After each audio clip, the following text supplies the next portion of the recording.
নমস্কার বন্ধুরা, আশা করি তোমরা সবাই খুব ভালো আছো। বেগুন দিয়ে আমরা অনেক রকমের রেসিপি করে থাকি।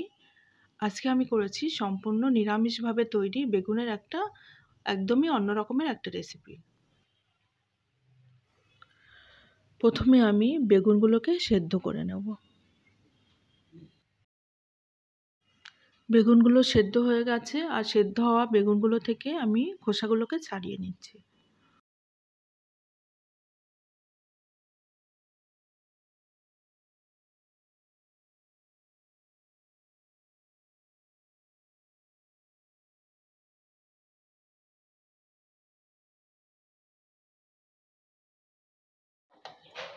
এবার দেব আমি এর মধ্যে ড্রাই রোস্ট করা বাদাম একটু ভেঙে নিয়েছি, আর এখানে দিয়েছি একটু চালের গুঁড়ো। এটা অবশ্যই একটু গোবিন্দভোগ চালের গুঁড়োই দিয়েছি।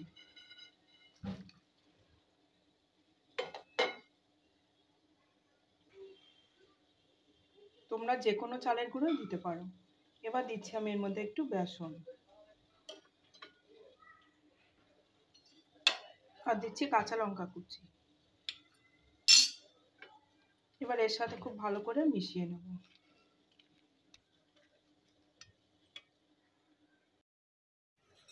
এবার এর মধ্যে দিয়ে দিলাম পুদিনা পাতা।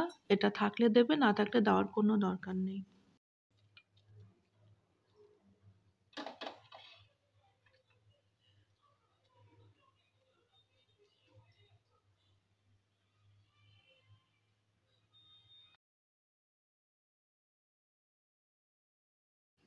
এই বেগুনগুলোকে আমি হাত দিয়ে মেখে এরকম গোল গোল করে চ্যাপ্টা করে করে নিয়েছি।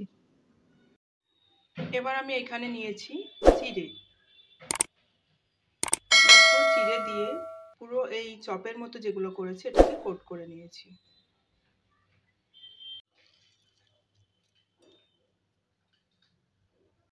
এবার আমি এখানে একটা ফ্রাই প্যান বসিয়ে নিয়েছি, আর এর মধ্যে দিয়ে নিয়েছি হোয়াইট অয়েল। আর তেলটা গরম হয়ে যাওয়ার পর এগুলো দিয়েছি, আর ফ্লেমটাকে একদমই লোতে রেখেছি।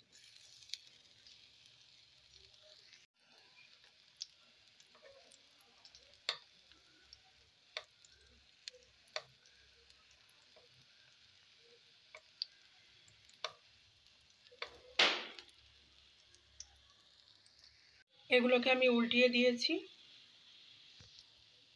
আর এগুলোকেও এভাবে উল্টিয়ে পাল্টে আমি ভেজে নেব।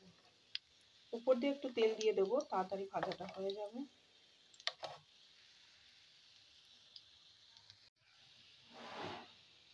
এগুলো দুটো দিকেই ভাজা হয়ে গেছে, এগুলোকে আমি তুলে নেব।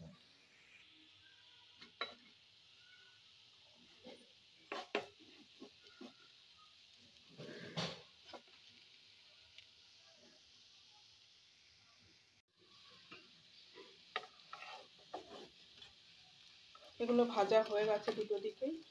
আর এগুলোকে তোলার সময় আমি ফ্লেমটাকে অবশ্যই বাড়িয়ে নেব।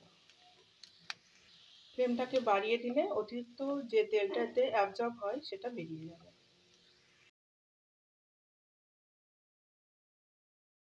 তৈরি হয়ে গেল আমার নতুন ধরনের বেগুনের রেসিপি।